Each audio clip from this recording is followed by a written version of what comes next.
So we'll begin, and first of all, thank you so much for coming. It's really overwhelming to have all of you here and to begin kind of the reunification of the Yes movement after a couple of years of pretty difficult strife that's gone on within it. And part of it, just to give you a very brief overview of the SSRG, we started meeting about 18 months ago in roughly January of 2020. We've been basically meeting by Zoom on a weekly basis and trying to get to, figure out ways of getting, of pushing for independence in the absence of what many of us perceive as the inaction of the Scottish government. And so that was one of the primary motivations. So last year,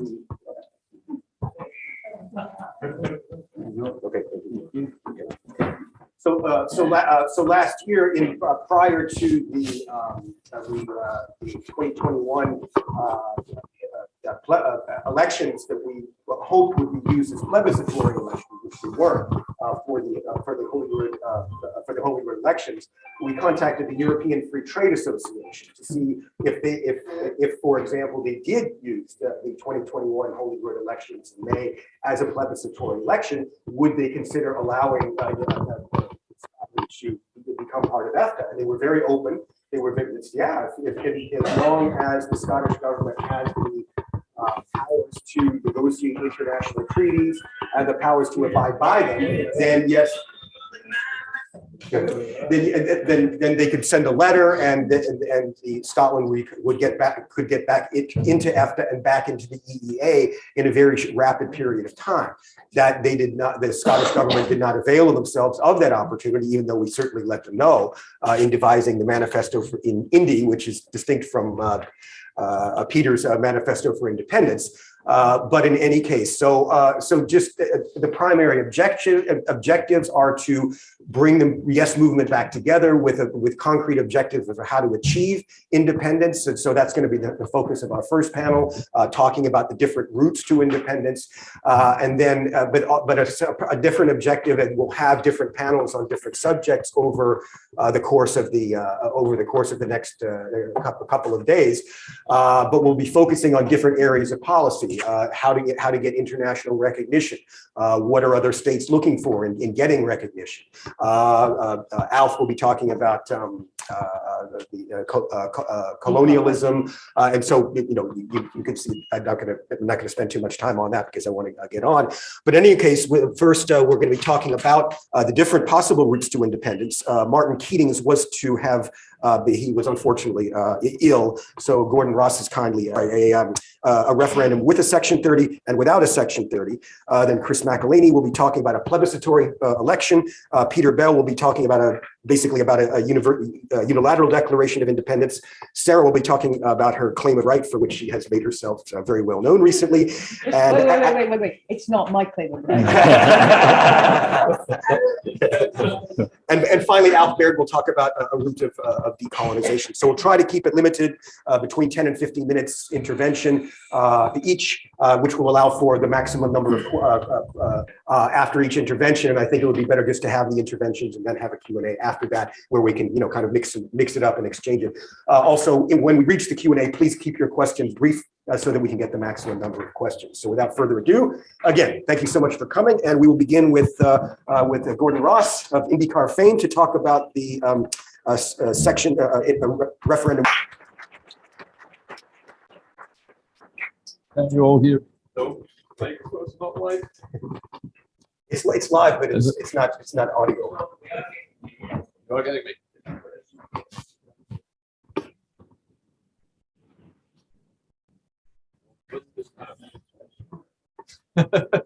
Okay, I'll speak up.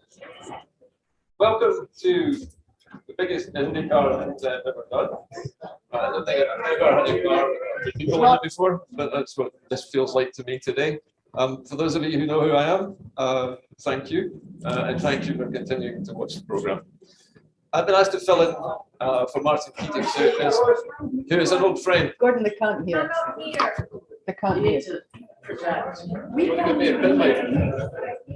Well, there's a lot of Hello? noise going on in the back. None of this, just you have to speak up. It's important, it goes through the audio. All right. Okay. I'm used to And that. if anybody has difficulty hearing, if they could make way for them to sit up closer to the front, is that? Okay, I'll show you. I'm used to that. The first independence referendum in 2014 almost didn't happen at all. There's a technical issue with that. We're trying to resolve it, but the audio is being put through the internet, but it's not for reason being amplified. Certainly. Yeah. Good idea. Yeah. Right.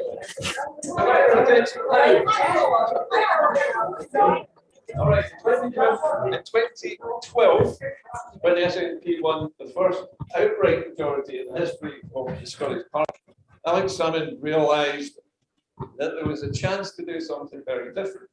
Now, he actually decided to have this referendum pretty much on the spur of the moment, as far as I remember anyway.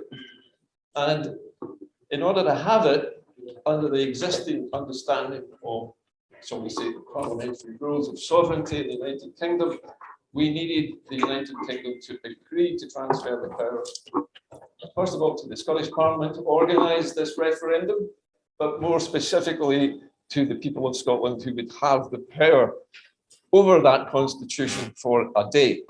After that, we turned into pumpkins pulled by mice after that. So we had that one day. Nicola Sturgeon was one of the primary authors of a thing called the Edinburgh Agreement, which is not to be confused with the Section 30 order. The Edinburgh Agreement was an invitation to the UK to transfer the powers under a Section 30 order to the Scottish Parliament to have a vote. So we know what happened then. We know why things went wrong. We had about 25 UK newspapers all briefing against this. We had no TV network, which was unbiased. So we had no way of getting a message out. Everything that we did in 2014 was done through meetings like this, where we held town hall councils, basically old-fashioned campaigns. It was the only way that we could get the message to everybody about independence. And amazingly, we went from 23% in favour of independence to about 1 week before the vote, 51%.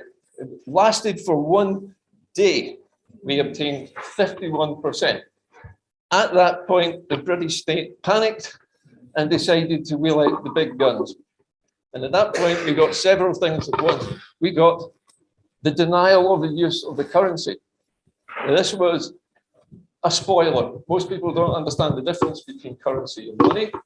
And the Chancellor of the Exchequer at the time gave the impression that the people of Scotland would not have any money. And people thought that they couldn't use pounds. First big lie. And then there was the notorious vow made by Gordon Brown. But instead of politicians making the vow, it was done through the mainstream media, namely the Daily Record. That meant it avoided the rules concerning purdah, which state that within 28 days of the vote, no party in a referendum may make any new announcement, any new policies, or any new offers which will influence the vote. They cheated. They cheated by using the media to make this fake vow, which they allegedly signed, which was never signed by any politician, incidentally, printed on the front of the Daily Record. So for this and a lot of other reasons, people were put off. People were scared, they were confused, and so we lost. We didn't lose by a lot. We did amazingly well, considering what we were up against. But on the scale of things, it was on the scale of Ukraine versus Russia. We outnumbered about 10 to 1. And in terms of media coverage, we were outnumbered completely. Like 100% media propaganda. We had no media. That's why IndyCar started, by the way. My presence here is actually down to the fact that we still don't have a free media. And we're one of the few countries anywhere in the civilized world which doesn't have a free media. So a Section 30 order was requested. It was granted because obviously the British state thought it was going to win. and they thought it would all be over, and they wouldn't have to worry about it, so they didn't worry about it. The Section 30 order really was just one thing. It was an acknowledgement that the UK Parliament in Westminster was sovereign over the people of Scotland. This is something which we are all going to be discussing in great detail later on. Now, let's come to the idea of a referendum without a Section 30 order. Now, we've heard a lot about this, that Mike Russell actually personally told me once that they planned to hold a referendum and then challenge the UK government to try to stop it in the courts. Bizarrely, in my opinion at least, the SNP has chosen to challenge itself in the courts. It's gone to the Supreme Court to ask for a judgment on whether Parliament of Scotland can hold a referendum without the transfer of sovereignty. And the answer to that is no, it can't, because the Parliament in Scotland is the creature of Westminster. It was created by Westminster as a choke chain. It's a gilded cage that we all live inside that we are not allowed out of. So you can forget it, right? Resistance is futile. So I'm going to keep this brief. The chances, excuse me, while I get a drink of water here, the chances of, this is great water list, right? The chances of a non-Section 30 referendum are zero, because it will simply be ruled illegal. And that's because we're applying some other country's law to this, not our own. And we will come to that. There are many people speaking today who will explain why that's the case. If we try to have a referendum, this is what we have.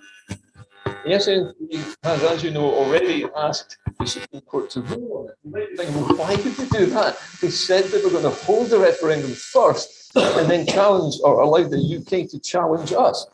So why did they challenge themselves?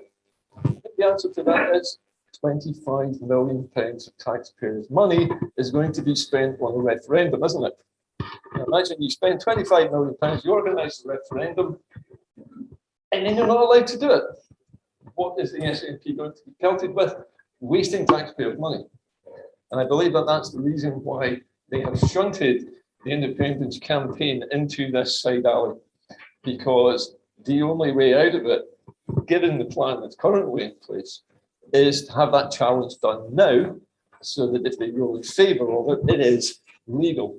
Except that, in my opinion at least, the English Supreme Court cannot decide to make it legal or illegal, because either way leads to the breakup of the union.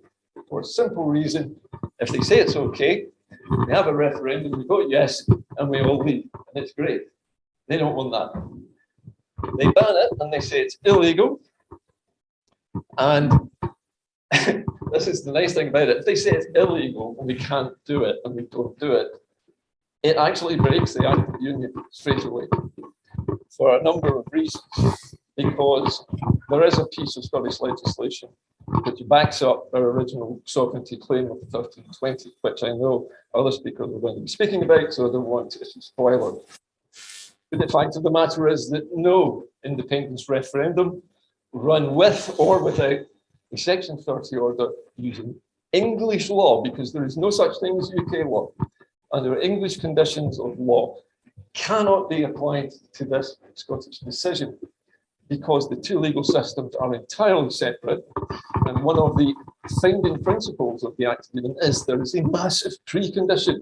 Scotland got a prenup guarantees in all time coming, and I'm paraphrasing the actual words used, guarantees that in all time coming, the Scottish people are sovereign and they have the right to choose the form of government which best suits their needs. And that's the bit of the claim that everybody knows.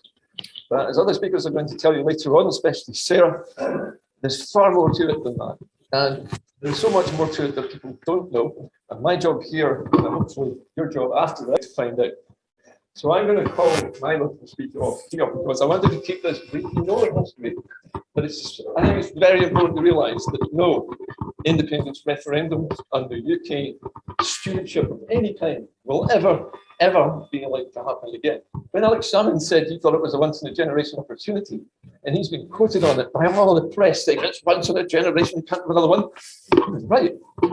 chance that we were going to have another referendum after this, because the British state is wearing its pants over the last one, and they don't want to have another repeat. So that's the situation with the Section 30 order, which would be like the land of unicorns, where everybody's happy and everything's lovely. Never going to happen. This is brilliant. Remember. Or we go against the state and they just say, no, we're not going to respect it. We're not going to acknowledge it even. We could have a referendum which was advisory, which is what the surgeons actually saying we want to have. Is it won't mean anything if the United Kingdom and the rest of the world don't respect it. And that's the key thing. It's the involvement, the respect, and the acceptance of the rest of the world. Anyway, I shall cut off there and I will hand over to the next speaker.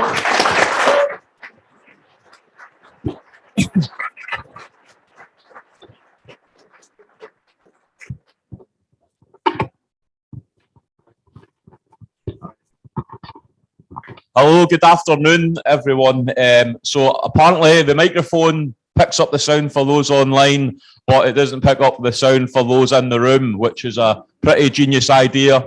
It's almost like I'm in the bath with my can of shower gel. So I'm used to it, but thankfully, you know, I've got about 39 cousins, 40 odd aunties and uncles, and I come to Greenock. So raising our voices is pretty normal to us, but I do apologise to anyone that does require a loop.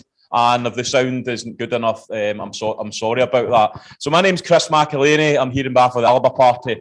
I'm the General Secretary. I was actually here a few months ago. We had a national council in this room. But now that I'm the General Secretary, they don't tend to let me out to speak and voice my own opinions, something that if you're in the Labour Party front bench apparently gets you sacked if you, as I kick the stage down. But lo and behold, they sent me along today, so you'll get some of my own opinions. But the last time I actually spoke in this venue was in 2016 when I stood for Deputy Leader of the Scottish National Party. Now that certainly feels like a generation ago. But as I look around this room, it seems that some things don't change. I think I'm still the youngest person in the room. I do see Marjorie at the front here who might run for my money. I'm 65. Well, you don't look a day over 35. So one of the first points I wanted to make was I was asked to speak on a specific topic. That's, you know, the best route to independence is using a plebiscitary election. Plebiscite, you know, you ask most people in the general population, they won't understand what that means. So I think that's kind of key, that we need to understand that the phrases, the terminology, the theories, the routes to independence that we might think, you know, are common nature to us aren't common nature to the wider public. And I don't particularly think that a plebiscite is the best and only route to independence. I think it's one of a whole raft of routes to independence. And the reality is, Scotland will become an independent country when we build a broad coalition of fellow Scots across Scotland, and we build a majority of people that believe Scotland should be an independent country. So whether it's utilising the historic claim of right, whether it's a plebiscitary election, or whether it's a referendum or any other peaceful democratic means, the whole point of legal theory is so that there are political routes that can be followed so that we can build that coalition behind them. But throughout history, political reality has trumped legal theory every single time. If it was as simple as producing a piece of paper showing legal theory, then there would be a Stuart on the throne of the United Kingdom. But the political reality of the day was that they didn't want the Stuarts on the throne of the United Kingdom. They wanted to invite, you know, foreign usurpers to the United Kingdom to take the throne. So that's the point. When we hear good legal theories, without building a grassroots organisation, a campaign of women and children and men and trade unionists, retirees, young people, students, and everybody from every cross-section of society in Scotland behind that as a legitimate means to democratically exercise our claim of right, to democratically exercise our sovereignty, we won't get past the first hurdle. So the referendum policy, it's actually 1999 that Alex Salmond introduced the referendum policy to the SNP. And I think the plebiscitary election route was SNP policy from around 1938. So, you know, this is nothing new, you know, for the almost the overwhelming majority of the party of government's history. Using an election was the route to independence. And of course, there is debate over whether Margaret Thatcher, of course, said herself or not that Do we have a microphone now?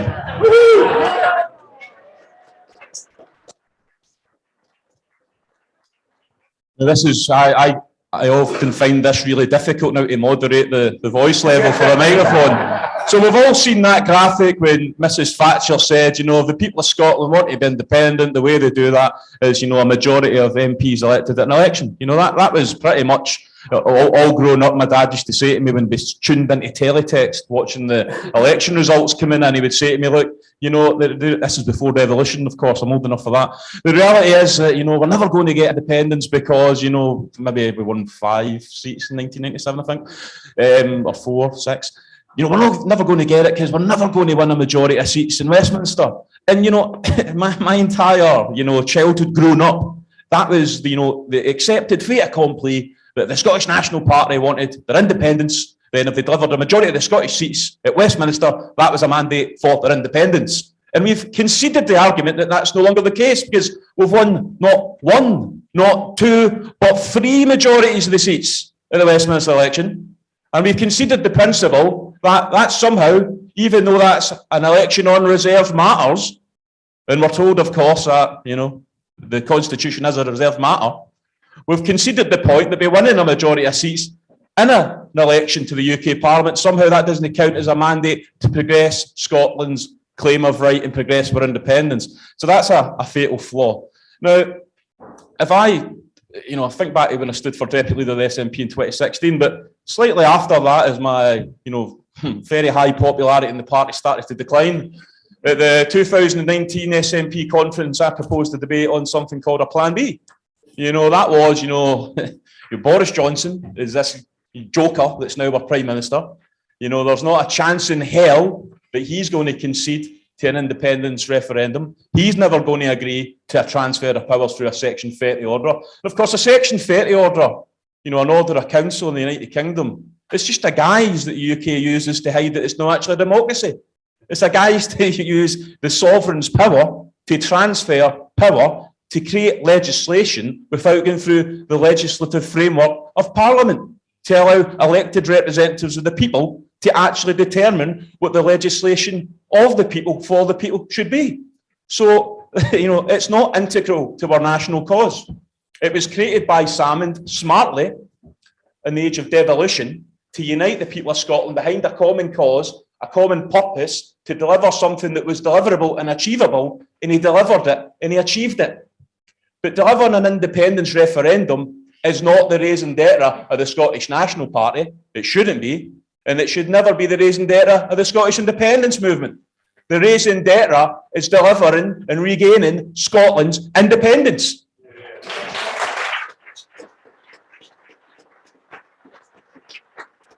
And that in itself is the Westminster trap, when people think that, you know, marching the troops up to the top of the hill, expending all our political capital, our resource and our time, is all about delivering a referendum, but it's about winning a referendum or whichever democratic test we utilise, which counts. And that's the point I made earlier about building that broad coalition. But, you know, I don't think it's beneficial to always hark back to what should have been done and what we could have done, but it is sometimes important to understand where you came from, to understand how you get to where you want to go. So you think back to, you know, that Plan B debate of 2019, and thank you for no one booing so far, particularly when I stood up on the stage. You know, the point we were making was Johnson's never going to give us that Section 30 order. So, you know, we're going to have a UK election coming up, and when that UK election comes up, we should be using that as that one final mandate to say that if Scotland returns a majority of seats in favour of independence, that's an undeniable, overwhelming, uncontested mandate that we should have a democratic choice on our future. And if you say no, Mr. Prime Minister, and you refuse to engage in the same terms that the Edinburgh Agreement set out in 2012 for the referendum of 2014, then the 2021 Scottish Parliament election, we will turn that into de facto referendum Scottish independence. Now, what you should have done was then built up a popular campaign behind legitimising that, so that people in Scotland says, well, that's kind of a point. I don't really like Nicola Sturgeon and I don't really like that SNP, but they've kind of got a point. You know, I don't know if we should have another referendum, but, you know, they asked at this hurdle, they won this election, they say they would deliver that. Maybe they've got a point, but instead, we wasted the 2019 election to give Boris Johnson the gift of a majority. We fought an election on stopping Brexit, something that the people of England voted for, as stupid as some people might think that was. It's their democratic entitlement to vote for what they want. And then we turned the 2021 Scottish Parliament election into another election to give us another mandate for which we gained in the 2019 election, the 2017 election, and the 2016 election. So if the message in the penny wasn't dropping, that no matter how many mandates Scotland has, and no matter how many times we ask the same question, we're always going to get the same answer, I'm just puzzled as to why people across Scotland accept that this time it's going to be a different outcome. And it's important to reflect, some people say to me, oh, you'll be happy. Nicola Sturgeon, that you get booed for proposing this and now they've adopted your idea. Well, they've not actually, because there's a very important difference. The first difference being I did not propose a majority of votes. I said a majority of the seats would be a mandate to independence negotiations, and I'll come back to that in a minute, why that's really important. The second was I did not say use a Westminster election. That's their franchise, that's their park, their ball, their rules. I said use a Scottish Parliament election, a franchise we created in Scotland, voted for and endorsed by the Scottish Parliament. Why is that important? 16 and 17-year-olds, overwhelmingly in favour of Scottish independence, will be denied a vote in a de facto referendum using a general election. European nationals, 190,000 Polish people in Scotland that perhaps swayed towards the No campaign in 2014. Now they see the xenophobia of Brexit Britain. You've got something like 240,000 potential yes voters will be denied a vote because in the franchise for a UK election, they're not entitled to a vote. It's a massive constituency of voters that we are denying ourselves. And of course, with there being a constituency election and a regional list election, you can also take personalities out of it. So that's a fundamental flaw. But the reason that it's a real flaw to say we should go into this fighting a plebiscitary election based on we need to win a majority of seats. And first, before I get to that, sorry, I should pick up on Gordon's point. He's absolutely right. If I was First Minister, which I'm not, I would have copied what Alex Salmon done. I would have put a Lord Advocate in place, and of course, without breaching the ministerial code, I would have had a good idea on whether or not they thought the Scottish Parliament had the competence to hold an independence referendum. And at least if they didn't think it had the legal competence, I'd ask them at least, are you willing to make sure it's a stateable case so we can put it through Parliament? You should have put the legislation through your Scottish Parliament. You should have announced the date of the referendum. And if the UK government wanted to challenge that, they should have challenged that in the highest court of the land. And the highest court in this land is the Court of Session in Scotland, not the Supreme Court in London.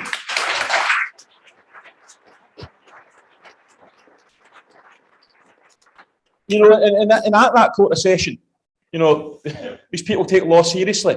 And if the Scottish Parliament voted for, by an overwhelming majority, a policy proposition to have an advisory referendum, because that's what it is, the same as 2014, how can anyone say that, no, you don't have the legal imperative, you don't have the moral authority, you don't have the political mandate to do something you did in 2014 with less votes behind it than you do now? There is a chance that Scottish Court of Session may have said, well, yeah, we think that is within the competency of the Scottish Parliament. And then the Scottish Government could have proceeded until UK law officers then referred the Court of Session to the Supreme Court. A completely different situation, because at that point we would have had a Parliament elected by Scots, made up of Scots, saying that there's a democratic mandate to hold a referendum on Scottish independence. It would have been voted for, and it went to our highest court in this land, and they'd have said that's absolutely fair, that's fair cricket, as they would say in England. And then a UK Supreme Court just based across the street from the London House of Parliament would be telling us that your Scottish court and your Scottish judiciary doesn't know what it's talking about, your parliamentarian's opinion doesn't account for Jack Diddley's shit, you're not having a referendum. That would be a completely different situation that would G up people behind a campaign, as opposed to we're not quite sure if we've got the ability to hold this referendum. Could you maybe have a wee look at it and let us know? Now, I hope the UK Supreme Court. I want Scotland to be an independent country yesterday. I genuinely hope the UK Supreme Court says, yeah, the Scottish Parliament does have the competence to do that, but political reality, legal theory. This will be a situation that political reality and legal theory come hand in hand, because the UK Supreme Court will relish the opportunity to put the Scottish Parliament back in its box. And they can do it with two ways. First, they can just take the mick out of us by saying, you're a wee bit, as the Scottish Government successfully argued themselves when they ridiculously threw money against the Martin Keating's case. They might say, well, actually, you've not actually put a bill forward. So you're asking us to think on a hypothetical situation. Away you go, have a wee holiday and come back again once you actually put your bill forward. Then we'll go and put our bill forward and go back and we'll be into the same situation in which they'll say, no, you don't have the legal competence.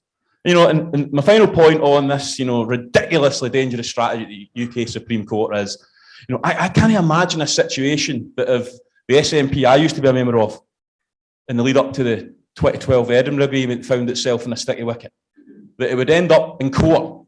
You would finally, after, decades of struggle of being, discriminated in your workplace, we end up with a nationalist government. I can't imagine a situation with a nationalist government going to court. We would need to send, our party lawyers in to argue a different proposition from our government chief legal officer. It's absurd. It's totally absurd. And I really do hope it doesn't undermine the cause of independence going forward, because even Donald Dewar agreed as part of Alex Salmond signing up to the Yes Yes campaign in 1997, because there was, don't forget, there was a bit of controversy about that.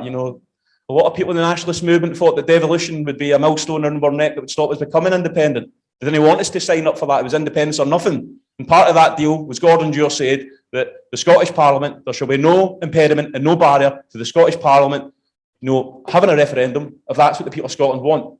But what we potentially are thrown away here is a precedent set that took decades upon decades of blood in people's feet, from walking up and doing high closes, not through any other means. It took decades for us to get to where we got to. And the UK government can now turn round at the end of this year, as close as that, and say, well, you said you would respect the rule of law. And the rule of law says it's unlawful for you to have a referendum. And then you jump into your de facto referendum campaign and say, well, actually, we're not listening to that anymore.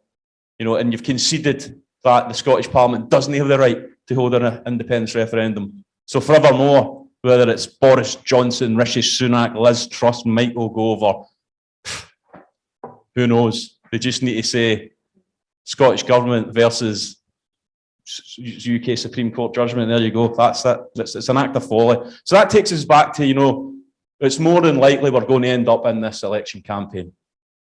And we're going to turn that, and I say we, the Scottish Government, who, whether you like it or not, they are the main principal advocates of the independence campaign, because it's their ball in terms of taking us to the Supreme Court, what they want to turn the next election into. So if they want to proceed with turning that election into a de facto referendum, I've already highlighted, two big flaws, one being the franchise, which stops a lot of people that probably would vote for independence now getting a vote. European nationals, 16 and 17-year-olds. The second fundamental flaw that nobody seems to talk about is, does anyone in here know when the next UK general election will be? No, apparently the UK Prime Minister decides that. So that's a fundamental flaw, because we have the troops halfway up the hill until the end of 2023. Will it be the spring of 2024? Will it be the autumn of 2024? Will it even be January 2025, which is technically as late as I can hold it? How very difficult it will be to build a real groundswell of opinion, knocking doors, asking people to campaign and come and help deliver independence. And when they ask you, when's the vote? You say, we don't know, it's up to them to decide. It's just not credible. But if it is to happen, you simply cannot allow the cause of Scottish independence to be about one political party. In 2014, when people went to the ballot paper, they could have really disliked me and Gourock, and trust me, a lot of them really disliked me and Gourock, but they could have still voted yes for independence, because it had nothing to do with me or Alex Salmond, as much as they tried to say it did. It had nothing to do with Nicola Sturgeon. It had nothing to do with, a policy decision. It was, should Scotland be an independent country? Yes or no. But in a general election, you go to your ballot paper, it'll be a very long list. of people's names in different political parties. So let's just say you live in Arran and you just have a wee bit of an issue that ferries don't come in and out of the island too often. Is there a risk that you'll not give the SNP a vote because, well, that's really the big issue for you on that Thursday? I might like independence, like the idea of it, but to be honest, I had to shut down my bed and breakfast because I can't get these bloody ferries in it. Or if you live in Port Glasgow, you might have a similar issue. Or tragically, if you come to Dundee, you might think there's a bad record at the moment on drugs, or if you get the trains. And I'm not going to go on and on because you could go on and on at the moment on domestic policy. You can't allow the cause of Scottish independence to be bogged down on bad administration. You just cannot allow that to happen. The second issue is party political. You know, I would have probably been a Labour Party member if I was born in 1940. You know, 1950, 1960. A lot of people where I come from are still Labour Party members. They still vote for the Labour Party. You know, they might get trounced at the election, but they get trounced by winning, you know, some 600, 700,000 votes. And there are even Conservatives in Scotland, as much as people try to tell us there are not. Now, if you put a ballot paper in front of them, and somebody's been a Labour man all these days, and you say to them, you need to vote SNP in this election because it's not about education or health or Trident or anything, it's about independence. Some of these people say, well, I cannot hold my nose and vote for that party because we all know that party politics is one of the most tribal things in life. So if you make it about tribal politics, you'll get a tribal result. And, you know, we might win a majority of the seats, we might win all 59 of the seats, but if we said the bar was 50% of the vote, and you win 59% of the seats with 46 or 42 or 44% of the vote, the UK government turns around and says, no, you said yourself it was a majority of the votes, you've now had your referendum. How do you then deliver another referendum after that? And of course, you know, there's the practical issue in election that, believe it or not, some people still retain a personal vote. You know, you think Pete Wishart, for example, in Perth, you know, there's an abundance of people vote for him because how much they like him. You know, maybe he's done them a good turn. So in a general election, there will be people that go and vote because they like, you know, when my man died, you know, I had an issue getting the pension and they sorted it. I'm going to give them a vote. They won't care about the, you know, what does that vote actually get counted for? So, unless that election is turned into Scotland United, you're never going to unite the Scottish independence movement behind a single candidate. And that's what it must be. Whether they're an SNP member, an ALBA member, a Green, somebody of no political background, a personality, someone from the world of sport, someone from the world of television, the independence movement has to get together and it has to understand that unless we unite and fight that plebiscitary election as Scotland United with a single candidate on that ballot, that you know when you go to vote for them, it's not about being bogged down by the administration errors at Holyrood. You know it's not about, you know, I don't really like some of these social issues that they're progressing at the moment. I don't really like their position on tax. You know you're voting for Scotland. You know you're voting for Scottish independence. So if the Scottish government want to proceed foolishly to use the next UK election as that de facto referendum, then they need to open up their hands of friendship to the political parties that support Scottish independence, the Scottish political independence movement, and they need to decide and agree that we will stand in this election together to deliver our independence. Thank you.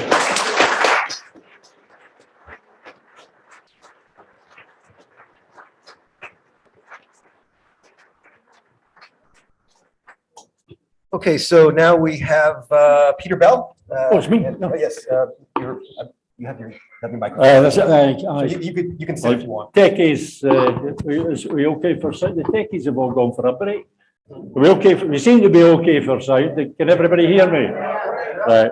It occurs to me, Chris, the best argument against a plebiscitary election is nobody can say plebiscitary. Some people can't spell it either. Check the SSRG web page. Let's say no more about that. Right. You'll excuse me if I work from the notes here, because if I do freestyle speaking, it turns into a marathon.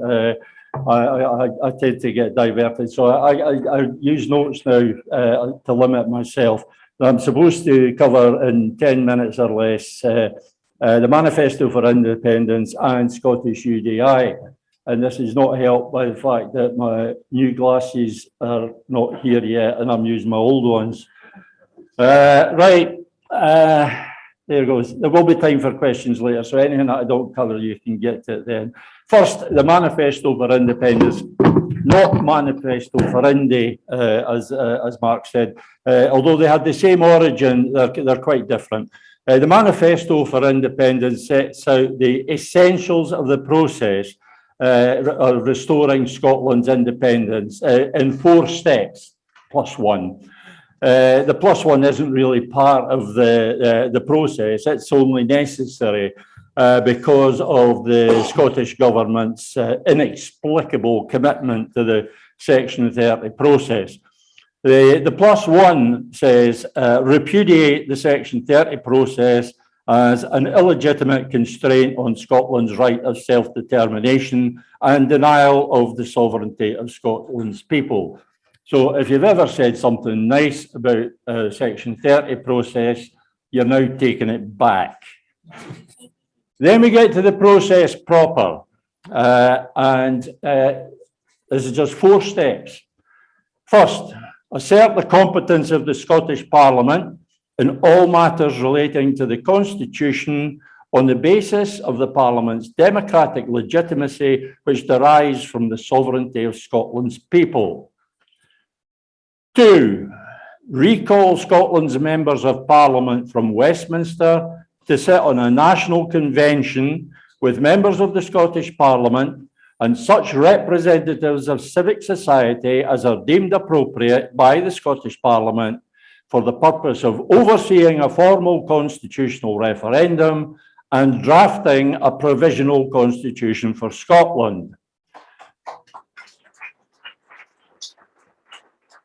3, propose dissolution of the Union with England, subject to approval by the Scottish Parliament and ratification by the people of Scotland in a referendum which satisfies all criteria to be regarded as a formal exercise by the people of Scotland of our inalienable right of self-determination. 4, I expected that after proposed dissolution of the I've got it here. It says pause for applause. 4, hold a formal constitutional referendum on a proposal to dissolve the Union.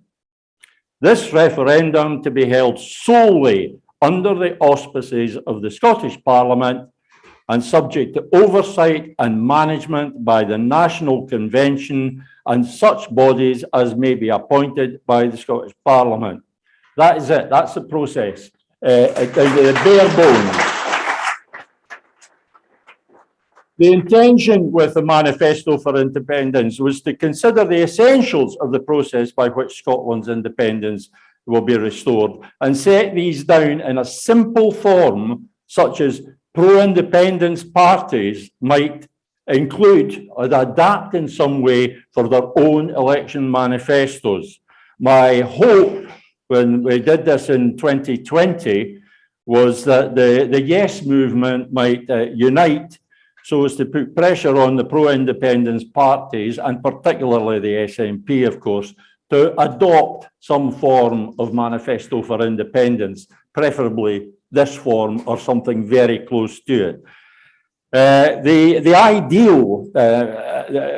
was that we would then campaign for a super mandate, not a super majority, which is nonsense, it can't work. A super mandate in the 2021 election. That's what we really should have been campaigning for. The ideal of the super mandate is a secure working majority in the Scottish Parliament with over 50% on both ballots. That's something short of this would suffice, but that had to be the target. That's what you're going for. That's a super mandate.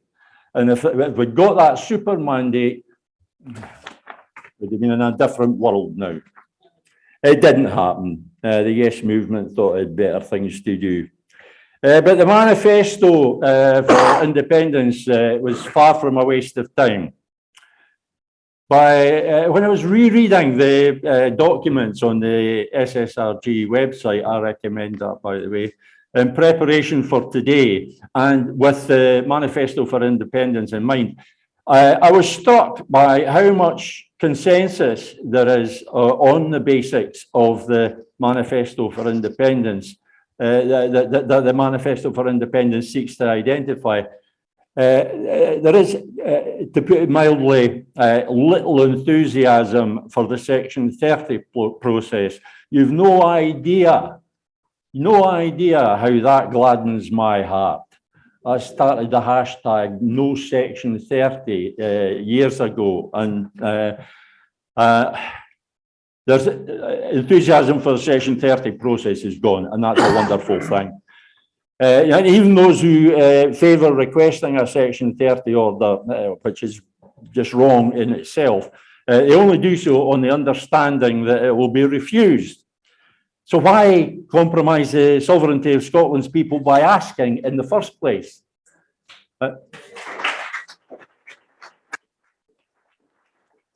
Besides, if somebody in the British government was actually clever, I know that's not a high risk, but if they were actually clever, they would grant the Section 30, because that would then give them control over the referendum.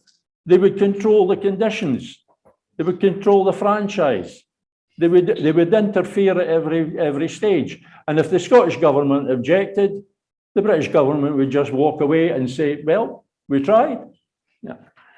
No, sorry, that was me freestyle talking there. I warned you about that. I warned you.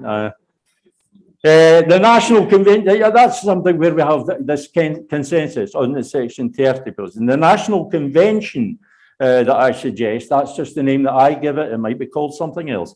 The National Convention that I suggest has much in common with the concept of the Convention of the Estates that Sara Salyers talks about, and with the idea of citizens' assemblies. There are similarities there. Dissolution of the Union is what we all want. That's the thing we have in common. And even if it's the only thing we have in common, the only thing we agree on, it's the only shared interest that we really need. You want unity of purpose? That is the unifying purpose. Dissolve the Union.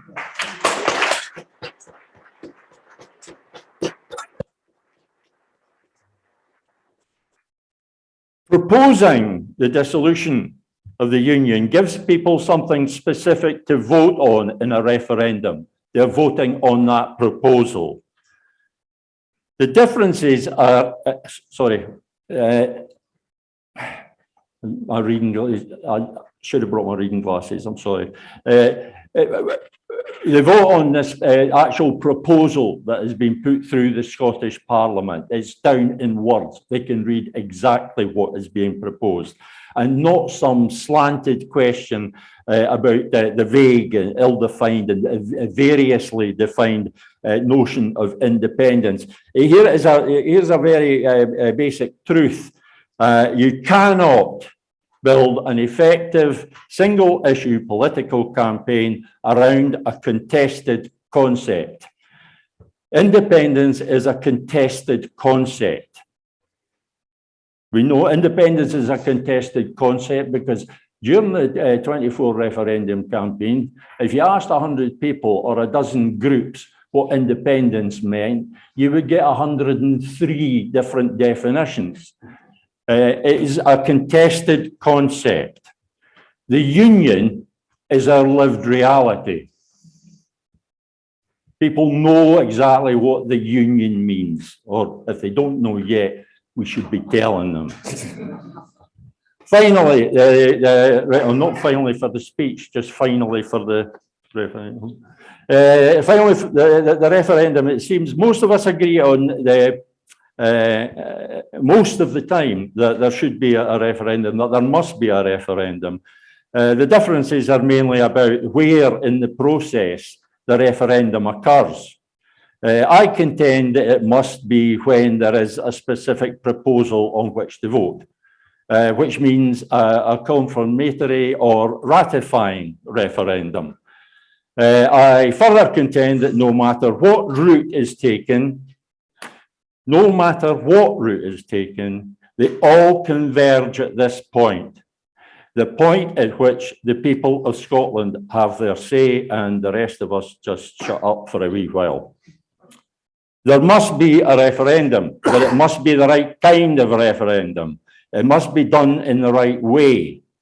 What I haven't found is any listing of the criteria for a referendum that serves as a formal exercise of our right of self-determination.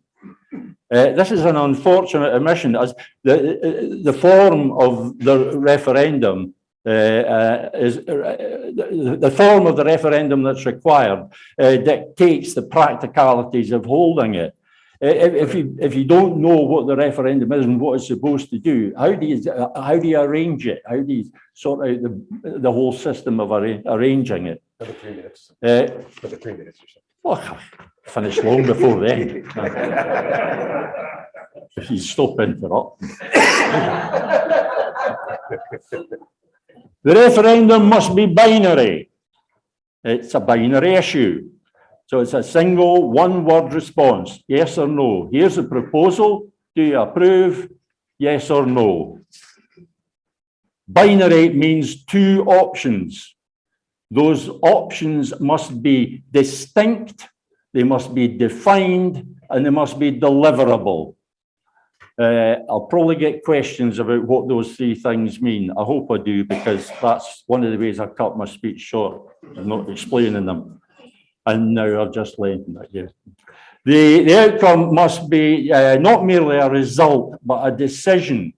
The direct and immediate consequences must of either result must be known beforehand. The ensuing action must be known, and subsequent to the result being known, that action must be taken in a timely manner and exactly as stated prior to the launch of the referendum campaign. These criteria may need to be refined, but there must be criteria. Otherwise, how do we know that the referendum we are being offered is the referendum we need? Does the proposed 2023 referendum meet these criteria? No, it doesn't. Nicola Sturgeon thinks she's a chance of getting away with a Supreme Court action because she's not actually asking for an independence referendum. She's only asking permission to hold a glorified opinion poll. More and more people are realizing, sorry, I skipped a bit. I might go over 3 minutes now. I didn't realize it at first, but if you put all of this together, and what you have is a unilateral declaration of independence. More precisely, a Scottish UDI, a form of UDI that is appropriate to Scotland's unique circumstances.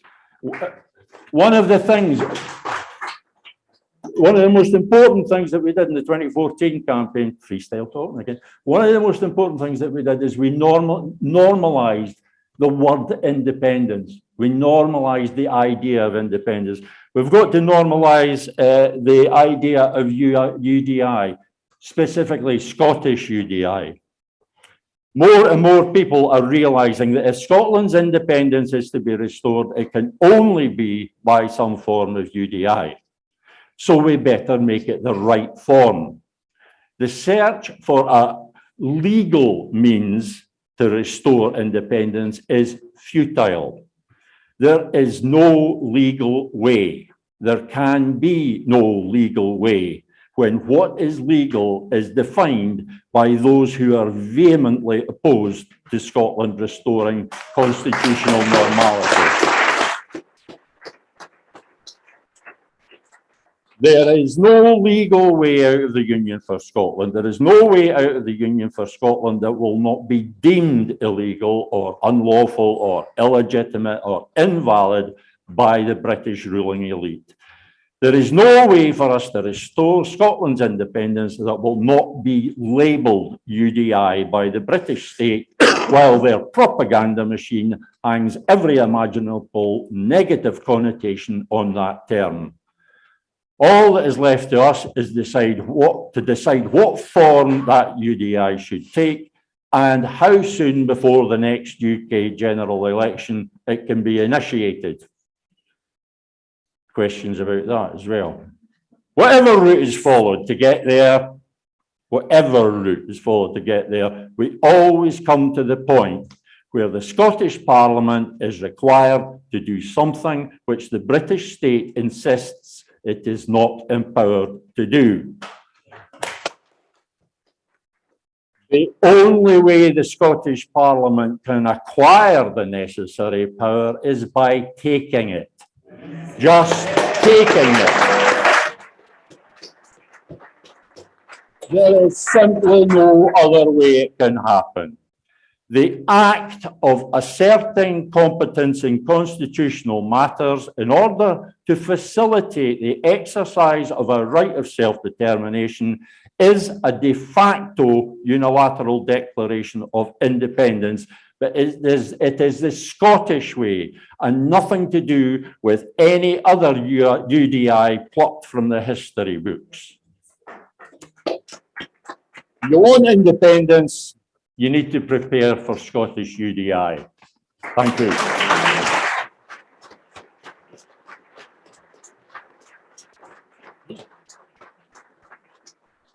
So now in a very similar vein, we have Sara Salyers to talk about the claim of right.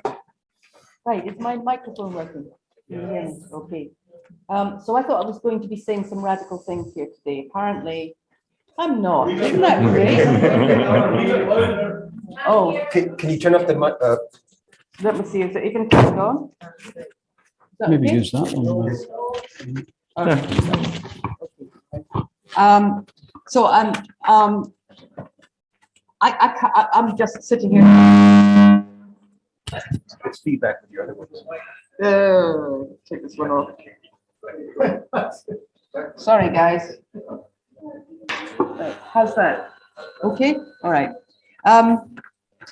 So I'm not about to say anything radical, I'm thrilled to say, and what a lovely position to be in. I just have to come in on what Peter just said, because I'm 95 point or even 98 point something in agreement. He's absolutely right. That's radical enough. Well, it's a surprise. Anyway, I just want to add something about normalizing UDI. I think in order to normalize that, one thing we absolutely have to do is to normalize the argument that English law is not Scottish law, that what English law declares illegal in Scotland is absolutely illegal under our law, and that we're entitled to that law. It was protected both in the pre-agreement and in the Articles of the Union, that Scotland's law would remain. And it has been absolutely consistently eroded and replaced. And even the imposition of the Supreme Court in place of the Appellate Committee was, in fact, as Lord Cullen pointed out, the breach of both the Treaty of Union and the Claim of Right. So the other thing that I would just like to add is that the one bit where I kind of stopped when Peter was speaking about we have to have a constitution, we absolutely have to have a constitution. Just one wee tiny point here. We've got one. It needs to be built on. It is a belter of a constitution. And the only reason we don't know about it is because it was quietly shoved under the carpet. And while all those English records were examined and interrogated for principle, you know, from Magna Carta through to the English Bill of Rights and the Act of Union, the Claim of Right was never interrogated. It was presented as a get rid of the papists bill. That is not what it is. Yeah, it has that sectarian, but so does the English Bill of Rights. The principles that are derived. So does the Treaty of Union. And so does the Treaty of Union. So we derive constitutional principle separately from effect. And when you examine what the Claim of Right does, that is where it is statutorily established that the people of Scotland are sovereign. both in the specific language of the Act and in the action of a non-parliamentary body sacking the government, because remember, the government is crowned in Parliament. Sack one, you sack the other. Or don't tell the royalists that. So what we need to re-establish principles that have travelled with Scotland from before the time of Bruce. They come out of a very old system. The common good, that's a Celtic notion that was right there all the way through our history. It's there in statute, it's there in provision, as is sovereignty of the people, which we first find written in the Declaration of the Clergy in 1310, then the Declaration of Arbroath in 1320, repeated through our history. And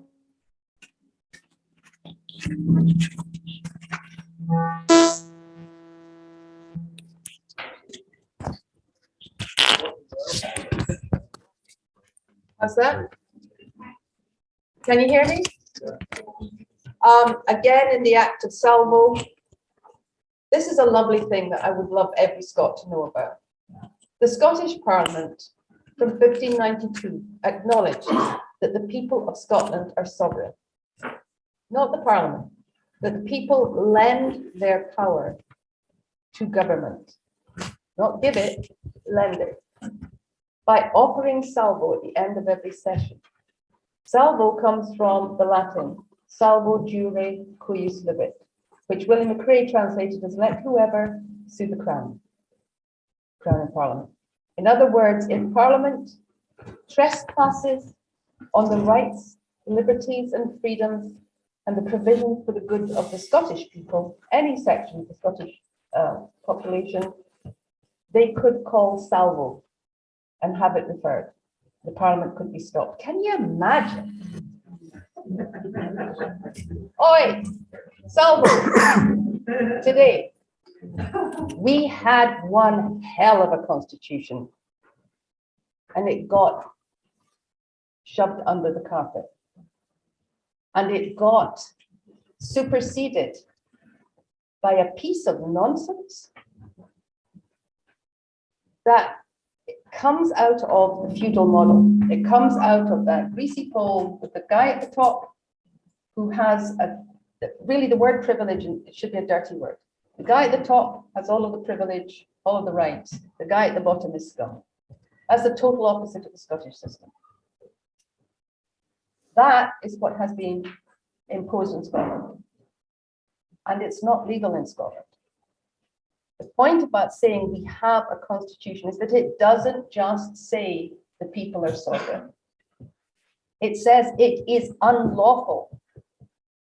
And the penalty for committing the crime of saying you are sovereign over the people of Scotland, that you have an absolute right. Oh, yeah, I'm just afraid of it. That you have an absolute right to make and unmake the law. I'm going to read you what sovereignty means in a minute.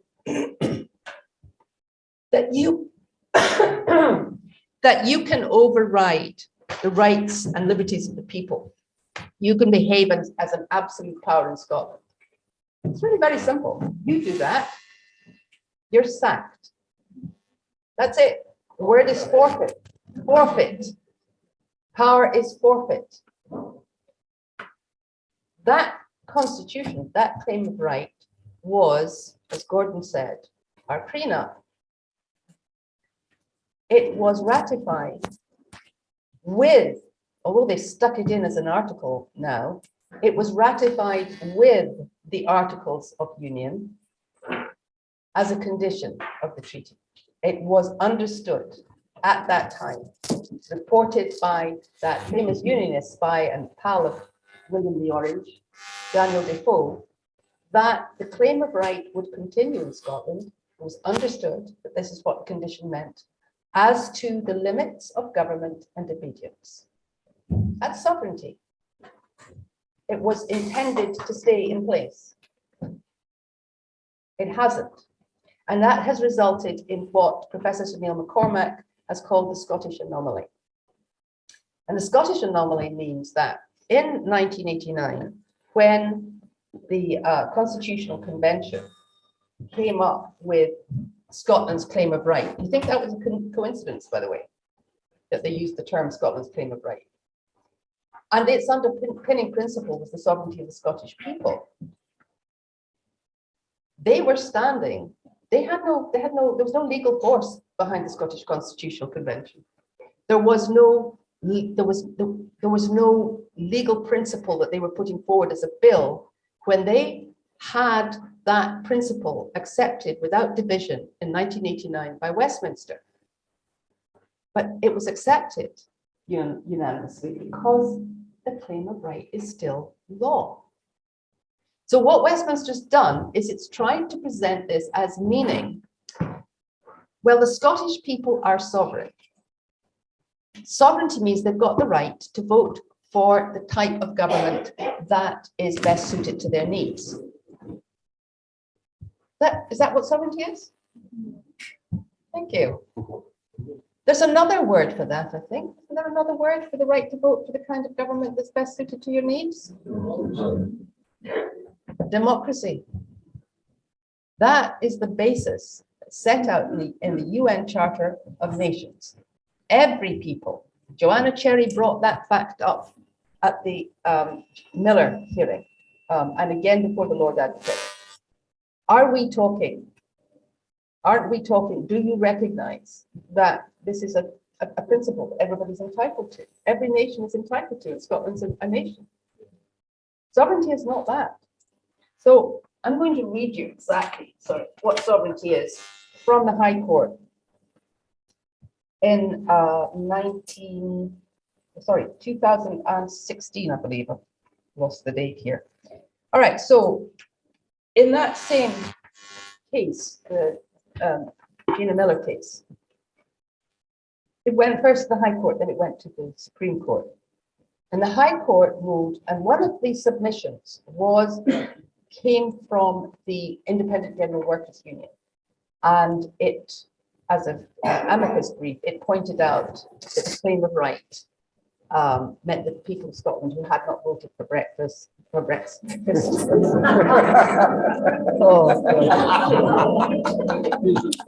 and in that time, the people in Scotland who had not voted for Brexit were sovereign, and what they said went that they tried to make the sovereignty claim. It did not point out that sovereignty is a condition of the union, no claim of right for the union. But the High Court got a little bit like Speaker Hoyle when he was faced with Kenny McCaskill and Neil Hanvey. So they came back in no uncertain terms about the constitutional position of the UK. So the sovereignty of the United Kingdom Parliament. It is common ground that the most, should I do it in an English accent?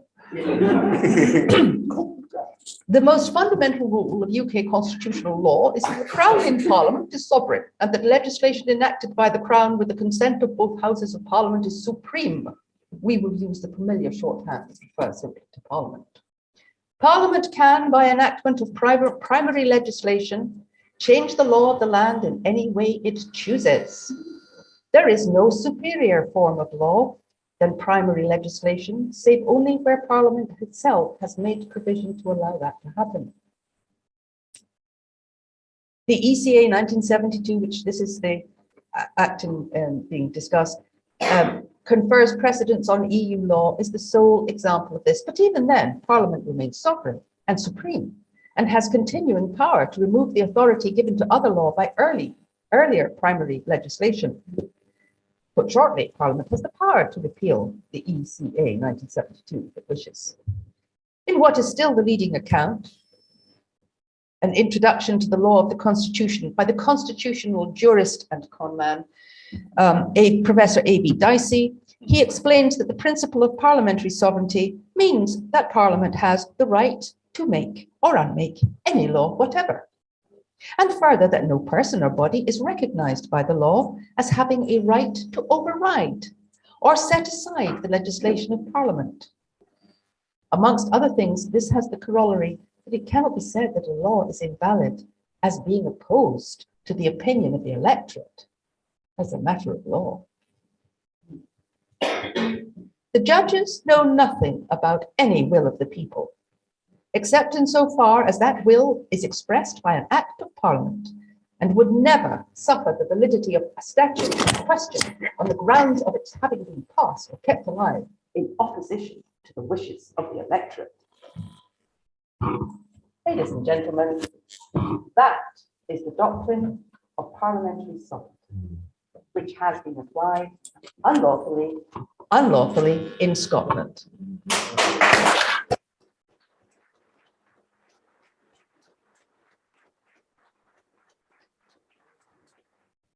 Now, apply those powers, the same absolute right to determine the disposition of power, the same absolute right to consider statutes and laws to the people of Scotland instead of Westminster. Now you have popular sovereignty. That is what popular sovereignty is.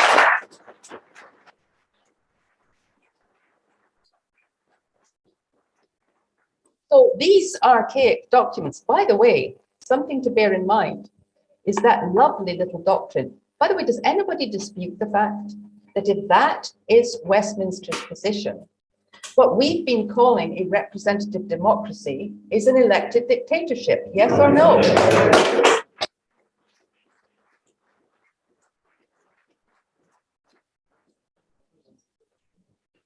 So, how close am I to being out of time? Couple more minutes. Couple more minutes. All right. Well, I had a lot to say about this is our ace, guys. This is Scotland's ace in the hand. The mechanisms that Peter has talked about, something very similar to a convention of the estates that can be put together, that is supported by membership, public membership, by assemblies, and possibly and hopefully containing representatives on that tribunal, which is what it actually is under the claimant right, isn't an impossible thing to convene. We aren't going to win our independence under the rules set by that elected dictatorship. It's not going to happen.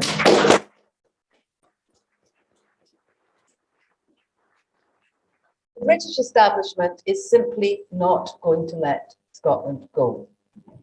So, to anybody who thinks that whatever route is set out by Westminster, they will follow the rules of fair play. We have a chance of getting our independence that way. And by the way, they will try to terrify us with the warning that this is the only game in town, so that we'll want to play it just on the chance that we could possibly beat the odds. You cannot beat the odds playing a rigged card game with a card cheat who is an old hand at this game.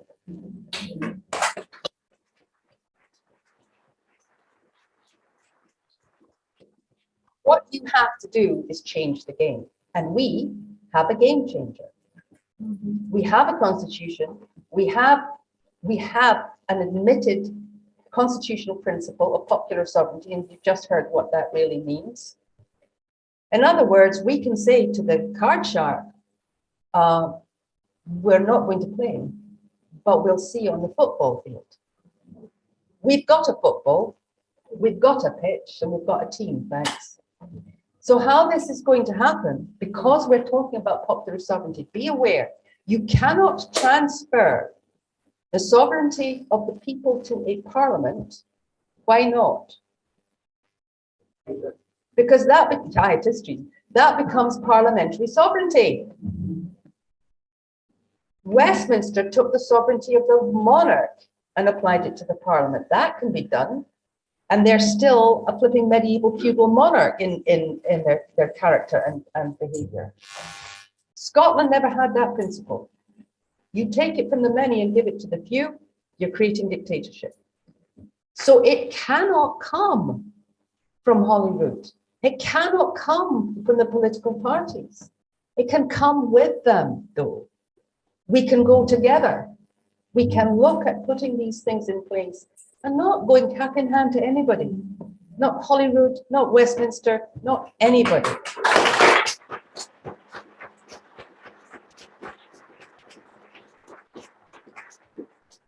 And we can say to our politicians, if you will get behind us, if you will acknowledge that the way we're going to get this is a route that will wind up meaning you're going to be answerable to the people from now on.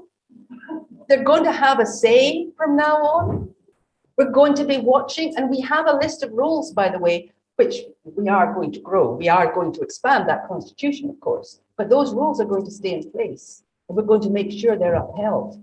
They've got some pretty good things in there, including looking after our own, looking after our people. They're a pretty stiff set of rules, and they will be being applied. And you will remember from now on that your power is loaned, not given. And if you abuse it, we'll sack you. But if you're happy to accept that as the basis for Scotland's government in future, if you'll get behind us, we'll get behind you. And we do this together. And we do this together, or we don't do it at all.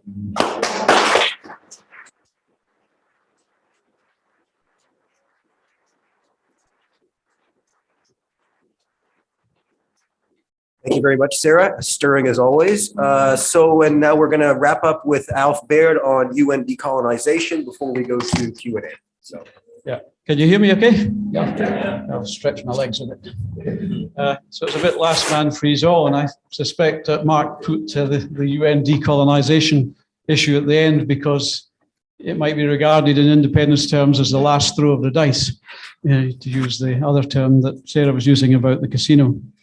But anyway, the interesting thing I think to remember here is that decolonization is regarded by the UN as independence. So this goes back to what Peter was asking, what is independence? And the 60 odd other countries that have left the UK and decolonized would all tell you they have decolonized. And that was what independence is and was, and how even the UN in some regards regard Ireland as having decolonized too. So the two fundamentals here, I think, to think about is, first of all, how do we define colonialism? And the second thing is, under the UN Declaration of the Rights of Non-Self-Governing Territories to declare independence, is how do we define a people? And the first aspect of that, I think, is important. We have to think about what is colonialism. And it's not a name or word, rather, we've heard much about. In the UK, we have a union, or we think we have a union. But colonialism is actually quite straightforward. It's mainly about economic plunder. It's mainly about economic exploitation. And it's mainly about political control. And these two aspects, I think, loom very large in Scotland's case. And we then can see why our nation is not as developed as it could be. It's not, doesn't have a high GDP as it could have. It doesn't trade as well as it could have, although it has a lot of interesting aspects. Most of the value is extracted out by powerful entities from outside Scotland. So Scotland is well and truly plundered. So it fits these two dimensions pretty well. The other aspect, which may or may not occur with colonialism, is settler occupation.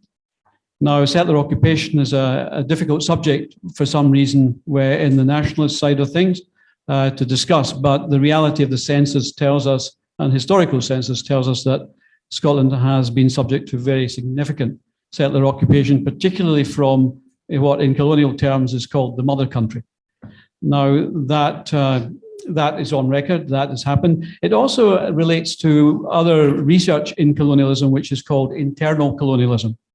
Internal colonialism is also referred to by some as domestic colonialism. And this is where territory within a state is subject to colonial oppression. And in here we have then the territory itself is subject to what is known as a cultural division of labor. So the elite positions, the top posts are all advertised in the metropolitan capital, and the people taking these posts tend to be of the culture and the values of the powerful dominant entity in the union, or whatever you want to call it. So we have that situation, and that is the reality we have. That creates then a cultural hegemony, which is mostly Anglophone, mostly unionist. And in colonialism, what we have to remember here is what is sovereign is the values of the colonizer. That is what is sovereign, and that is what we see. And the native population are informed in no uncertain terms that the likelihood of liberation, independence, if you like, is another word for liberation, is the likelihood of liberation is remote, is always remote. The barriers for this are always raised. The hurdles are always brought in and raised. The other aspect we have to remember in post-colonial theory is the fact that, and this goes to many, many different examples, is that a dominant national party reaches a cooperative arrangement with the imperial or colonial power. The other aspect to colonialism, of course, is colonialism is always a cooperative venture between not just the dominant power and culture, but the native elites. And the native elites take on the culture, language, mores, values, all the rest of it, of the dominant power. And they become, in some respects, the even worse oppressor. So there's different levels of oppression here. Colonialism, of course, we can also relate to culture and language. And the language of the dominant power is the language emphasized at all times. And the language of the native is discarded and destroyed. So that's what are the languages of the natives, as we see in Scotland. So the languages of Scots isn't taught to the Scots bairns in the schools, and that is part of the nature. It's where the language of the people is not the language of their education is not the language of their culture. And this brings us to what Professor Tom Devine regarded as the dual persona of Scots, this confused identity of being British and Scottish. It's actually an outcome of colonialism. It wouldn't exist without colonialism. So there we are. I think the other aspect I was going to cover was the nature of the national party. The dominant national party in colonialism reaches an arrangement with the dominant imperial power, if you like. They take the foot off the gas. They take the people up blind alleys. They delay independence. And this is a very dangerous thing to do because it creates the potential for conflict. So this is a very dangerous and difficult strategy that the National Party is pursuing at the moment. And it can be seen with the exodus of people out of the SNP, the creation of new national parties. And these are normal occurrences in the decolonization process. And I would say we are in the decolonization process. We have been since probably before devolution. This is a long period of trying to get to understanding the condition. And the condition we have to remember is a psychological condition. So although we might produce manifestos for this and do policy issues on that, we have to remember that at the end of the day, for many Scots, many natives in the colonial environment, it's a psychological condition. And the treatment for this is quite a difficult treatment. And most of the great post-colonial literature on this is from the psychological perspective.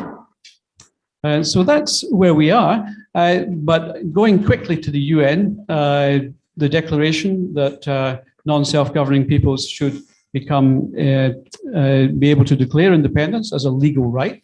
That declaration came out of the 50s, the post-war, post-Second World War decolonizations.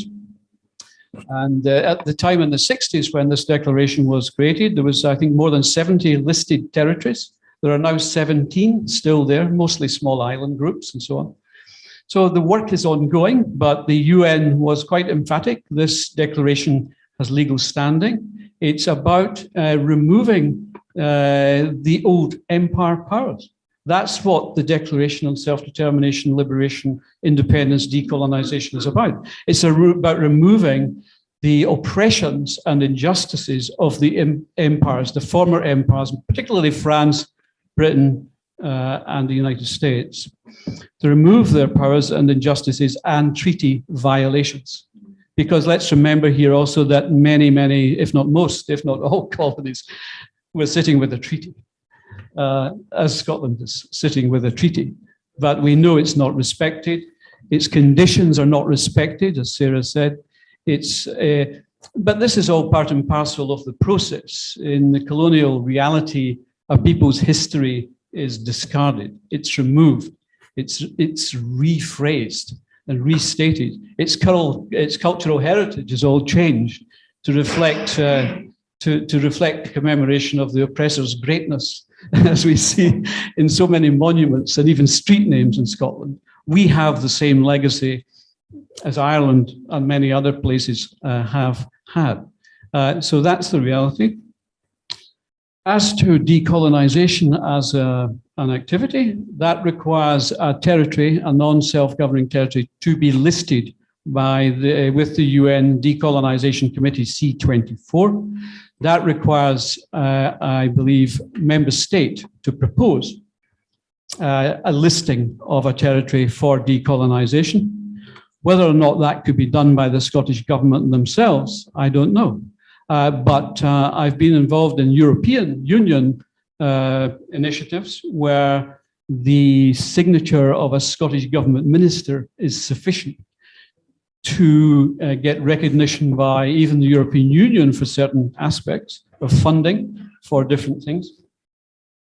So Scottish government as an arm of the British state, as a department, as a spending department of the British state, and as a legal entity in its own and democratic one, however defined, has standing. And I don't believe there's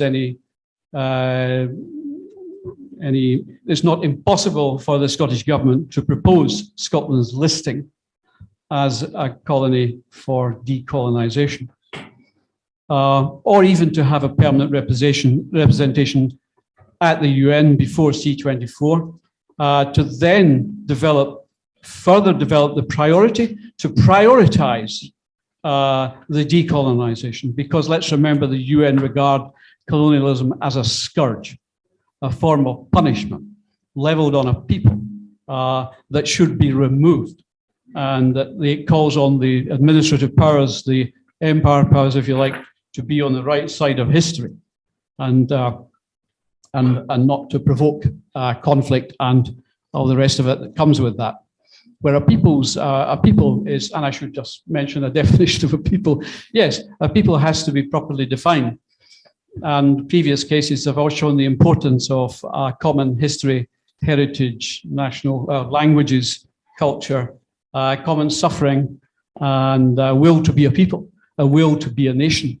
And in this regard, we should also remember that Scotland has had one of the highest outmigrations of its population of any Western European country of a similar size, possibly the most.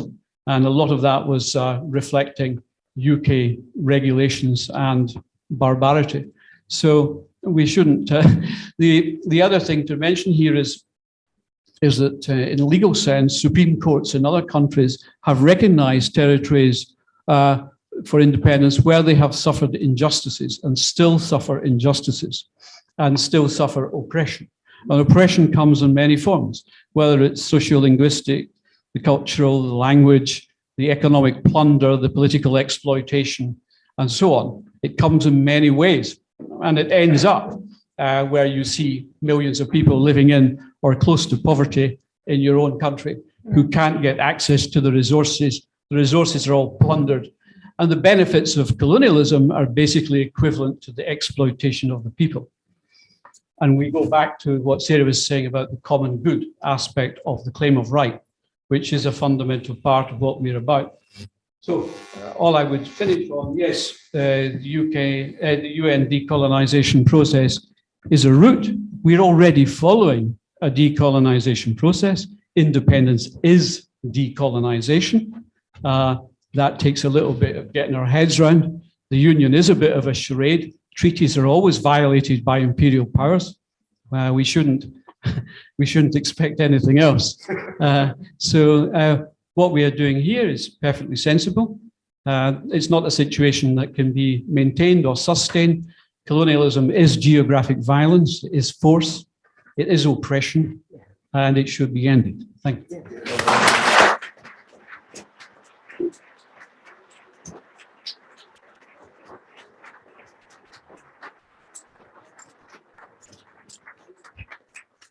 Thank you very much. I'm truly moved by all of your discourses, and I really appreciate it. We're going to go a little. We'll go until half three, and then we'll start the one on the economy.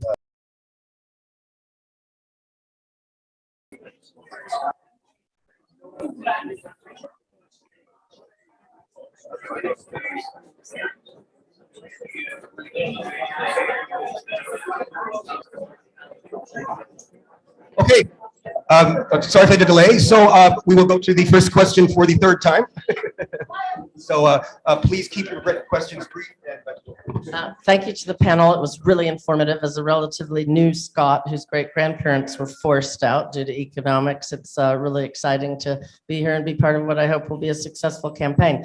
I just wanted to ask one thing, though, inspired by Peter's talk. Could we not call it unconditional declaration of independence? Because as a former chair of the campaign for nuclear disarmament, I remember what trouble unilateralism got us in 1983 when Chris wasn't born.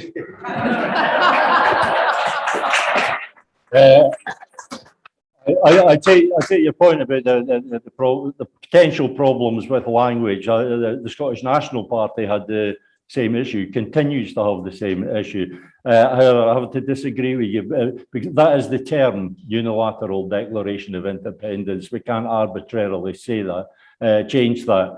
And that is what we want to kind of normalise. They're all unilateral. I mean, we know what independence is. A declaration, well, there has to be a declaration, otherwise how would anybody know? And unilateral, well, who else has the authority to declare our independence? There's only us. The word is almost redundant. Like the Americans, we had a declaration. Absolutely. No, it's designed to sound like a legalistic term, and it's been turned into this. Yes, that's what they'll do. They did it to us very successfully. It's always going to be called. Time's not dead yet. It's always going to be called the unilateral declaration of independence. So we should start working now so that when people hear the term UDI, it doesn't automatically bring to their mind all the negative connotations that have been hung on that term since the 1960s. Yeah. Okay.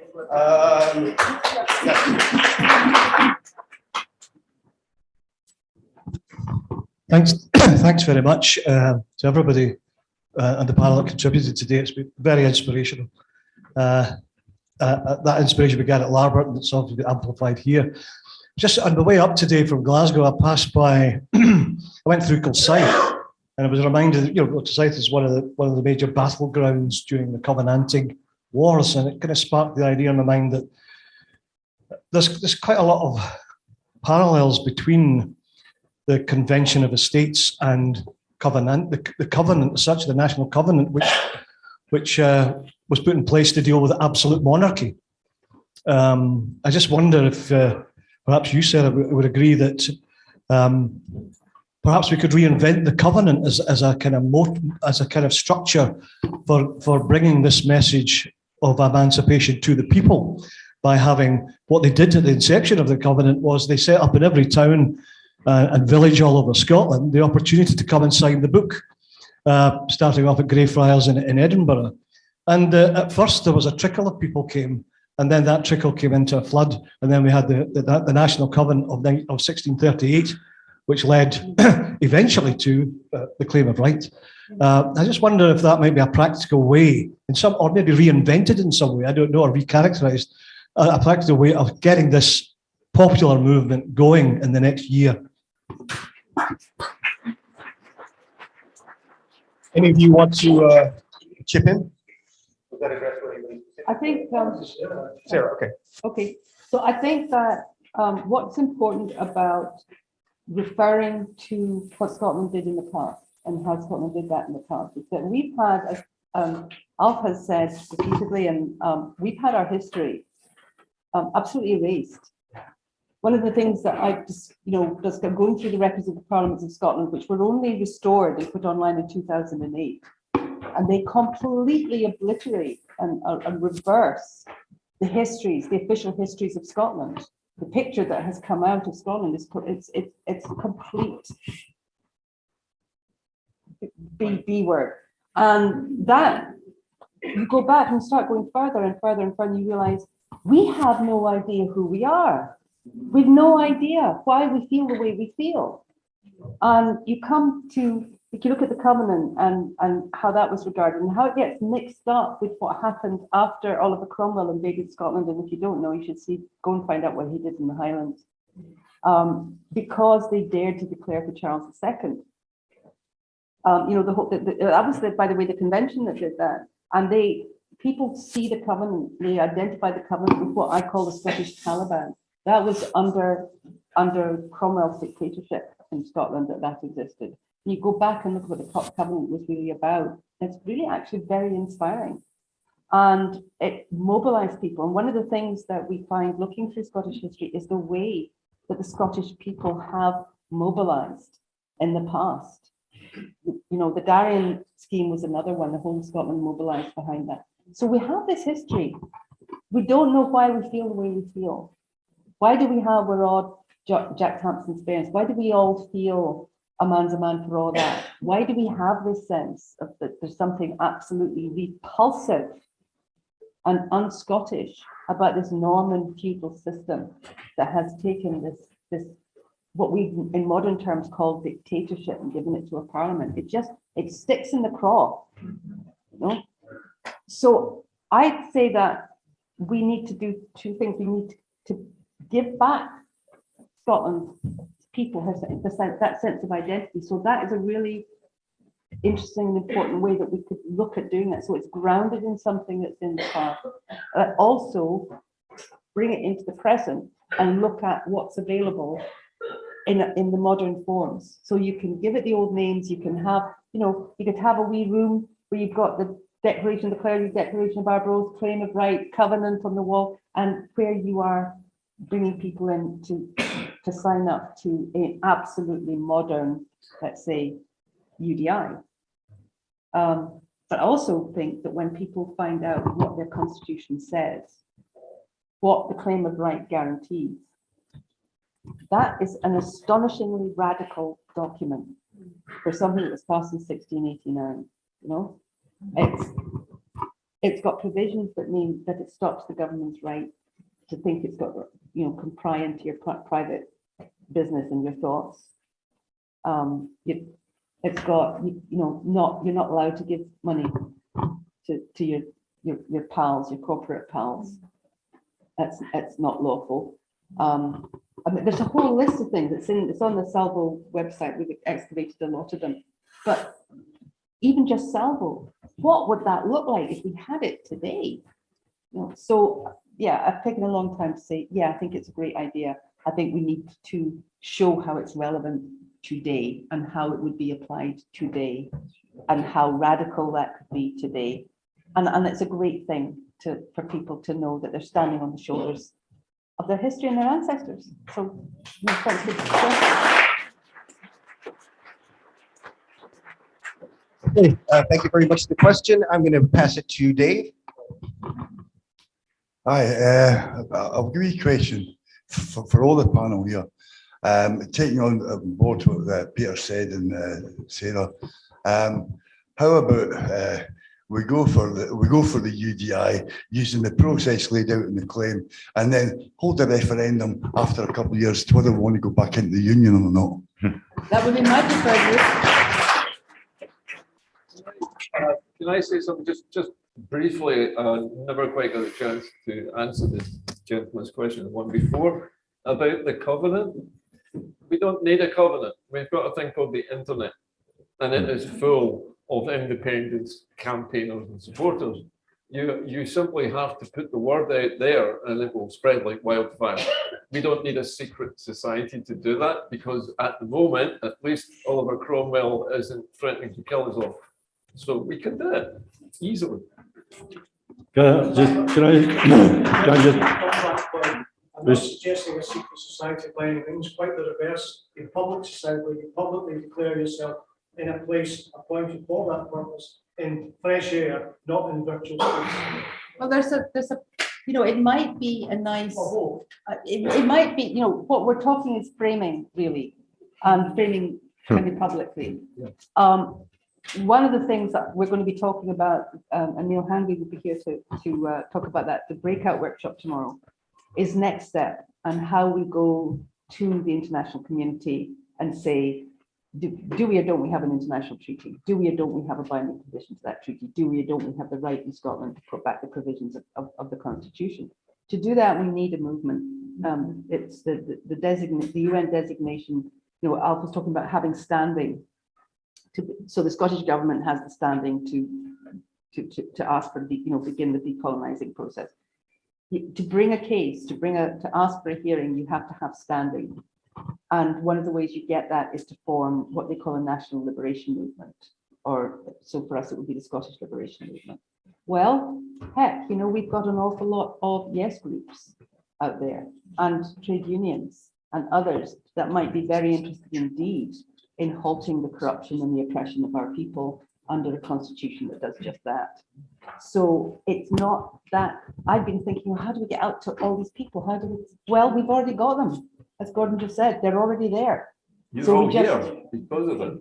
And we just put them together into a coalition, put together Kenny McCaskill's convention, and go to the international community. Do we or don't we have a treaty? Do we or don't we have a condition? Do we or don't we have a constitution here? And then what we do has international recognition.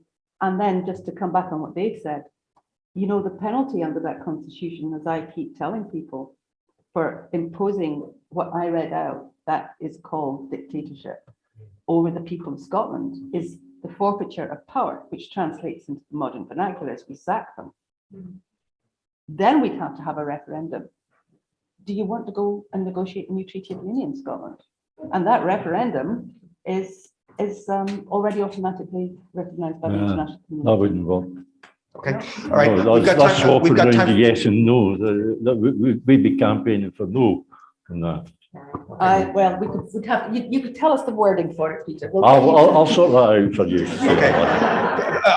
Unfortunately, we only have time for two more brief questions because we have to wrap it up and we need to get going quickly on the And next my wife's panel. waiting for me. outside, So let me go ahead.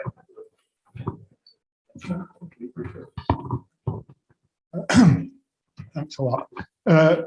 From the 5 people that spoke, I could sort of have about 10 questions, but I've got to reduce it. There was mentioning in one of the emails I received recently that this weekend we're going to be electing a president of the Salvo. Is that still on? Do you know? That's one question. The other one is linking to that. If we end up assuming that the UK government won't approach the UN, as Alf was saying might be possible, and the Scottish government either can't or won't, by that time, Salvo may have got enough members to be a recognised organisation with the president, I should say. Could Salvo, through the president, approach the EU? No, what we need is a recognised body. That's what I'm talking about. So what we're going to have to do, Salvo is here to do the heavy lifting.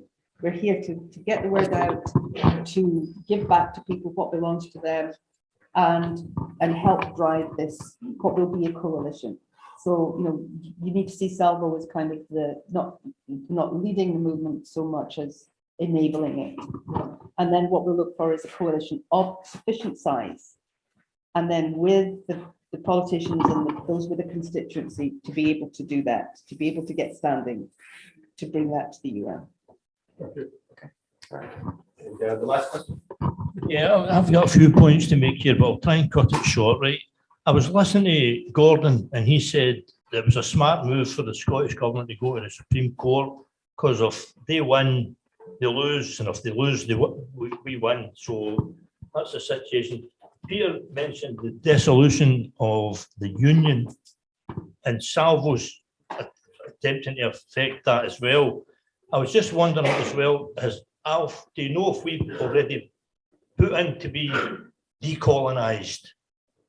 And if not, should that not be our #1 priority?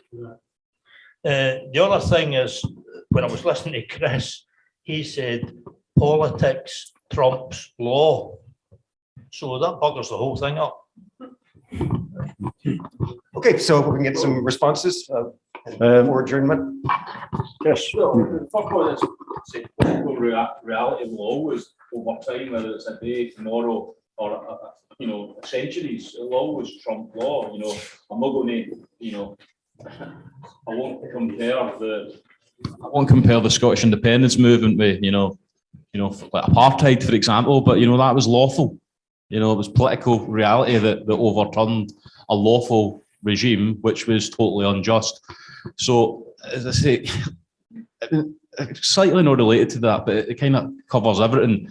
At the moment, and probably into this autumn and into the winter, the vast majority of people in Scotland won't be talking about UDI or anything like that. And when I do speak to some young people talking about UDI, they think urinary tract infection, right? So they're not going to be talking about these, legal theorems, etc. They're going to be talking about the fact that they've got a bill in their door, that their monthly electricity and gas payment might be hitting £500 or £600, right? Which is totally unprecedented, which will lead to two things.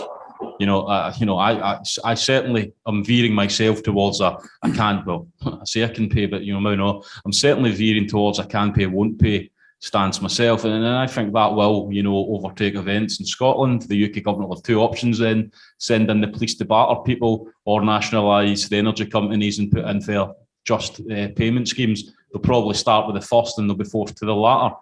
So the independence movement has got to... The independence movement's got to say, well, what is the catalyst that will swing people behind one of these positions? To say, well, this is totally unjust. What's the way that we can express our free will to become an independent country? Because they will start understanding simple facts such as, 96.8% of oil extraction is in Scotland. And I know it's a controversial subject at the moment, but oil's king again because of the events in Ukraine.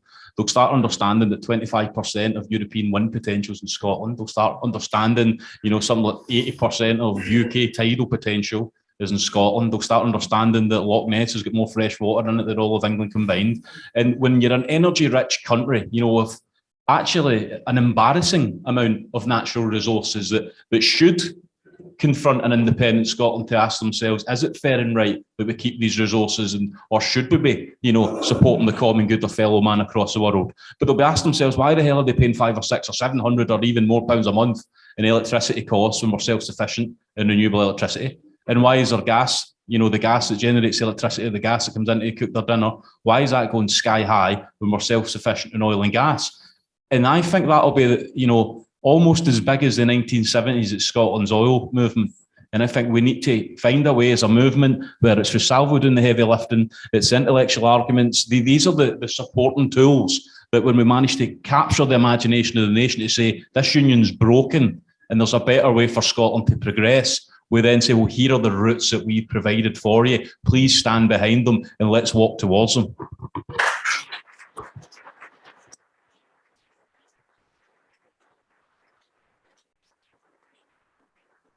Peter, just want to conclude. That's one issue which hasn't really come up, and I think is of crucial importance, is the issue of what time frame we're looking at.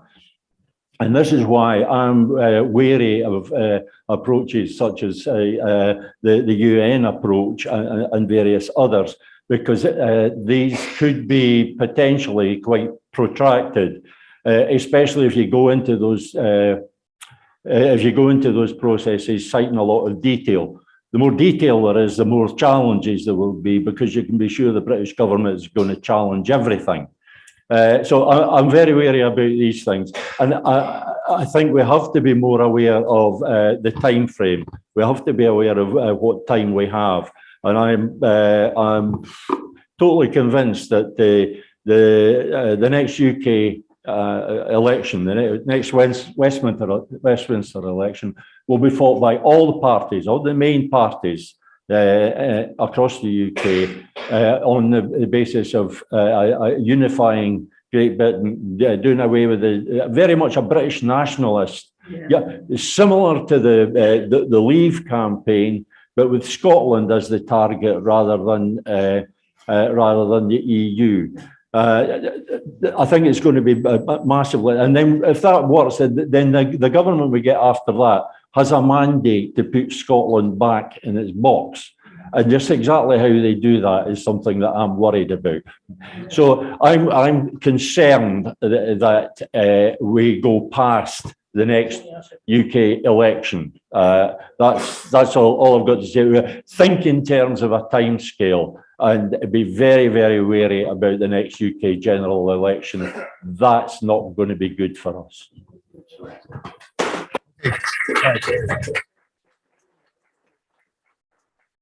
It's going to be, it'll be better than following Chris's example, with Tommy Sheridan's and the poll tax and just don't pay your electricity bill. Well, you said that this is the problem, that if you get away from the constitutional issue, you start tacking on all these other things. Now, this is not to say that these aren't important issues, but once you start tacking them on, the campaign becomes diffuse, and if it becomes diffuse, it becomes weak. You're attacking on too many fronts. The nature of the British state, the nature of power within the British state is winner take all. In an election, winner takes all, the one party, and then you get to the Prime Minister, you've got this massive executive power. When you go against that, this idea of having lots of parties, lots of campaigns, that doesn't work. You need one concentrated campaign to drive that into the British establishment, because that is the only power. Remember, we have to regain our independence within the British political system. There's a way to bring it all together, actually. Okay. It's not that complicated. Okay, we really need to wrap up because we got it. Okay, so Okay, the political reality changes, and political reality, the law right now is not the law. What is lawful in Scotland is not being applied. The thing is that people in Scotland are very legalistic. They like to know that they're doing the right thing, that they have the law on their side. So the point is that actually under sovereignty, Scotland could decide it wanted to declare the Republic of the Chocolate Teapot. Sovereignty means we could do that. But it's much more inspiring to people to say, here's your tradition, here's your history, here's your what, and the way it affects people is powerful, to know that this is who we are. Now, what we're then saying to people is, under this constitution, which gives you the right to sack the government, you've also got the right to protect the people, the nation, from the plunder of our resources and the pirating of those resources and the hunger and the desperation and the cold and the fear of the people using this constitution, which is also, if you claim it, that's what you have to do, is claim it. The rest follows. When I put my hat on, we're finished. okay, so